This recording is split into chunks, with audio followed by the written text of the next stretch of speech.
ಹೇಗಿದ್ದೀರಾ ಫ್ರೆಂಡ್ಸ್? ನೀವು ಈಗ ನೋಡುತ್ತಾ ಇರುವ ಸುರಂಗ ಮಾರ್ಗ ಸಾಮಾನ್ಯ ಸುರಂಗ ಮಾರ್ಗವಲ್ಲ. ಇದು ಸಮುದ್ರದ ಒಳಗೆ ಹಾದಿ ಹೋಗುವ ವಿಶ್ವದ ಅತಿ ದೊಡ್ಡ ಸುರಂಗ ಮಾರ್ಗ.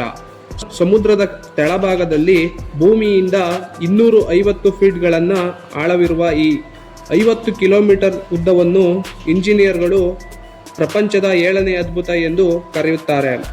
ಈ ರೀತಿ ಕರೆಯೋಕೆ ಕಾರಣ ಇದರ ನಿರ್ಮಾಣ.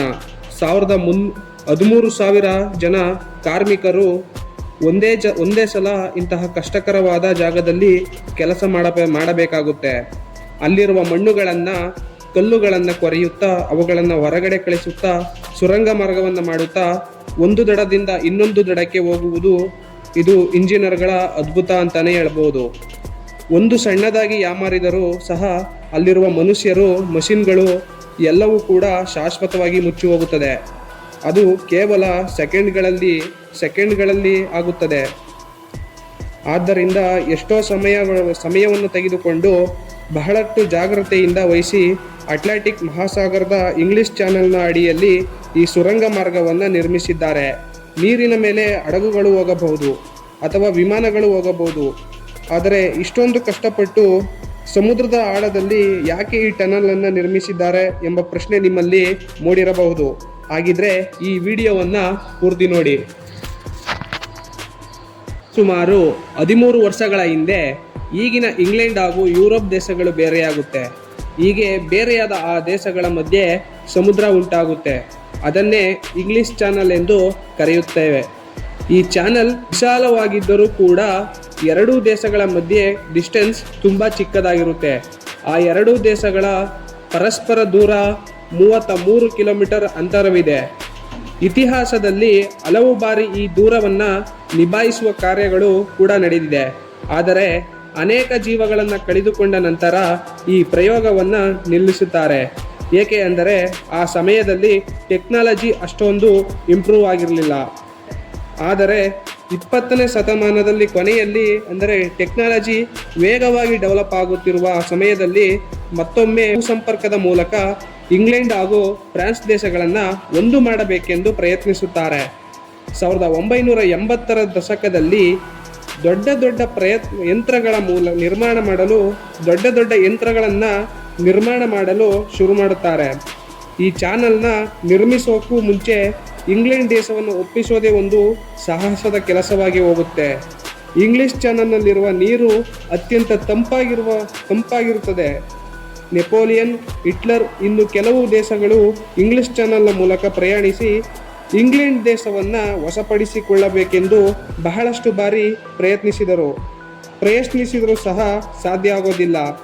ಯಾಕೆಂದರೆ ಇಂಗ್ಲಿಷ್ ಚಾನಲ್ ಅವರ ಪ್ರಯತ್ನಕ್ಕೆ ಫುಲ್ ಸ್ಟಾಪ್ ಇಡುತ್ತೆ. ಒಂದು ಕಾಲದಲ್ಲಿ ಶತ್ರುಗಳಾಗಿದ್ದಂತಹ ಫ್ರಾನ್ಸ್ ಹಾಗೂ ಇಂಗ್ಲೆಂಡ್ ದೇಶಗಳು ಈಗ ವ್ಯಾಪಾರವನ್ನು ಮಾಡುತ್ತಿದ್ದಾರೆ. 1980ರಲ್ಲಿ ಇಂಗ್ಲೆಂಡ್ ಹಾಗೂ ಫ್ರಾನ್ಸ್ ದೇಶಗಳ ಸಮುದ್ರ ಮಾರ್ಗದಲ್ಲಿ ವ್ಯಾಪಾರ ಮಾಡೋದಕ್ಕಿಂತ ಭೂಮಿಯ ಮಾರ್ಗದ ಮೂಲಕ ವ್ಯಾಪಾರ ಮಾಡೋದು ಒಳ್ಳೆಯದು ಎಂದು ಭಾವಿಸುತ್ತದೆ. ಇಂಗ್ಲಿಷ್ ಚಾನಲ್ ಈ ಪ್ರದೇಶವು 50 ಕಿಲೋಮೀಟರ್ ಸಂಪರ್ಕಿಸಲು ಪ್ರಯತ್ನಿಸುತ್ತದೆ. ಆದರೂ ಕೂಡ ಇಂಗ್ಲೆಂಡ್ ಪ್ರಜೆಗಳಿಗೆ ಈ ಯೋಜನೆ ಇಷ್ಟವಾಗಲ್ಲ. ಪ್ರೊಟೆಸ್ಟ್ಗಳು ನಡೆಯುತ್ತದೆ. ಅವುಗಳು ಸಪರೇಟ್ ಆಗಿದ್ರೇನೆ ಒಳ್ಳೆಯದು ಎಂದು ಪ್ರಜೆಗಳು ಆಕ್ರೋಶವನ್ನು ವ್ಯಕ್ತಪಡಿಸುತ್ತಾರೆ. ಜನರಿಗೆ ತಿಳಿ ಹೇಳೋಕೆ ಸ್ವಲ್ಪ ಟೈಮ್ ಹಿಡಿಯುತ್ತೆ. ನಂತರ ಫೈನಲ್ ಆಗಿ ಚಾನಲ್ ಟನಲ್ ಎಂಬ ಹೆಸರಿನಿಂದ ಈ ಸುರಂಗ ಮಾರ್ಗದ ಕೆಲಸಗಳನ್ನು ಶುರುವಾಗುತ್ತದೆ. ಪರಸ್ಪರ ಒಪ್ಪಂದದ ಪ್ರಕಾರ ಎರಡೂ ದೇಶಗಳು ತಮ್ಮ ಗಡಿಭಾಗದಿಂದ ಟನಲನ್ನು ನಿರ್ಮಿಸೋಕೆ ಶುರು ಮಾಡುತ್ತೆ. ಈ ರೀತಿ ಒಂದು ಮಧ್ಯದಿಂದ ಬಂದು ಜೋಡಣೆ ಆಗಬೇಕೆಂಬುದೇ ಈ ಒಪ್ಪಂದ. ಇಲ್ಲಿ ಇದರ ಟೋಟಲ್ ದೂರ 50 ಕಿಲೋಮೀಟರ್ಗಳು. ಆದರೆ ಸಮುದ್ರದ ಮಾರ್ಗದಲ್ಲಿ ನಿರ್ಮಿಸಬೇಕಾದದ್ದು 38 ಕಿಲೋಮೀಟರ್ಗಳು. ಆದರೆ ಇಷ್ಟೊಂದು ಉದ್ದದ ಟನಲನ್ನು ನಿರ್ಮಿಸೋದು ಕೇವಲ ಒಂದು ಕಂಪನಿಯಿಂದ ಸಾಧ್ಯವಾಗದು ಎಂದು ಮೊದಲೇ ಅರ್ಥ ಮಾಡಿಕೊಂಡು ಆ ಕಡೆ 5 ಈ ಕಡೆ 5 ಟೋಟಲ್ 10 ಇಂಜಿನಿಯರ್ ಕಂಪನಿಗಳು ಸೇರಿ ಈ ಕೆಲಸವನ್ನು ಮುಗಿಸಬೇಕೆಂದು ಶುರು ಮಾಡುತ್ತದೆ. ಈ ಟೋಟಲ್ 3 ಟನಲ್ಗಳನ್ನು ನಿರ್ಮಿಸಬೇಕೆಂದು ಆ ಎರಡೂ ದೇಶಗಳು ಮಧ್ಯೆ ಲೂಪ್ ರೈಲ್ ಏರ್ಪಡಿಸಬೇಕೆಂದು ತೀರ್ಮಾನಿಸಿಕೊಳ್ಳುತ್ತಾರೆ. ಫೈನಲ್ ಆಗಿ ಟೋಟಲ್ ಟನಲ್ನ ಉದ್ದ 56 ಕಿಲೋಮೀಟರ್. ಆದರೆ ಸಮುದ್ರದ ಆಳದಲ್ಲಿ ಅದರ ಉದ್ದ ಕೇವಲ 38 ಕಿಲೋಮೀಟರ್ ಮಾತ್ರ ಇರುತ್ತೆ. ಭೂಮಿಯಲ್ಲಿ ಅತಿ ದೊಡ್ಡ ಸುರಂಗ ಮಾರ್ಗವನ್ನು ನಿರ್ಮಿಸಬೇಕಾದರೆ ಕೇವಲ ಡ್ರಿಲ್ಲಿಂಗ್ ಮಿಷನ್ ಸಾಕಾಗೋದಿಲ್ಲ, ಅತಿ ದೊಡ್ಡ ಬೋರಿಂಗ್ ಮಿಷಿನ್ ಕೂಡ ಬೇಕಾಗುತ್ತೆ. ಹಾಗೆ ಭೂಮಿಯಿಂದ ಸುರಂಗ ಮಾರ್ಗವನ್ನು ಕೊರೆಯುತ್ತಾ ಕಾಂಕ್ರೀಟ್ ಸ್ಲ್ಯಾಬನ್ನು ಸಿಂಪಡಿಸಿಕೊಂಡು ಮುಂದೆ ಹೋಗುತ್ತೆ. ಈ ಕಾಂಕ್ರೀಟ್ ಸ್ಲ್ಯಾಬ್ಸ್ಗೆ ಬಳಸಿರುವ ಕಾಂಕ್ರೀಟ್ಗಳನ್ನು ನೋಡಿದರೆ ಇಂತಹ 8 ಬುರ್ಜ್ ಖಲೀಫಾಗಳನ್ನು ನಿರ್ಮಾಣ ಮಾಡಬಹುದಿತ್ತು. ಅಷ್ಟೊಂದು ಕಾಂಕ್ರೀಟ್ ಇಲ್ಲಿ ಹಾಕುತ್ತಾರೆ.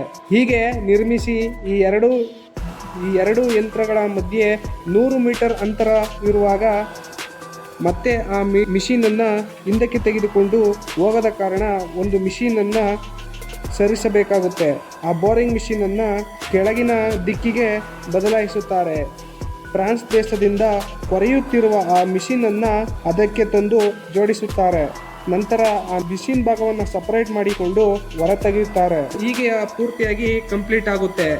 ಈಗ 13,000 ವರ್ಷಗಳ ನಂತರ ಯುರೋಪ್ ಮತ್ತು ಫ್ರಾನ್ಸ್ ದೇಶಗಳು ಭೂಮಾರ್ಗದ ಮೂಲಕ ಒಂದಾಗಲಿದೆ. ಹೀಗೆ ಸಂತೋಷದಿಂದ ಈ ಎರಡೂ ದೇಶಗಳು ಸಂಭ್ರಮಾಚರಣೆಯನ್ನು ಮಾಡಿಕೊಳ್ಳುತ್ತಾರೆ. ಈ ವಿಡಿಯೋದಲ್ಲಿ ಇಷ್ಟೇ. ಇನ್ನೊಂದು ವಿಡಿಯೋದಲ್ಲಿ ಸಿಗೋಣ. ನಮಸ್ಕಾರಗಳು.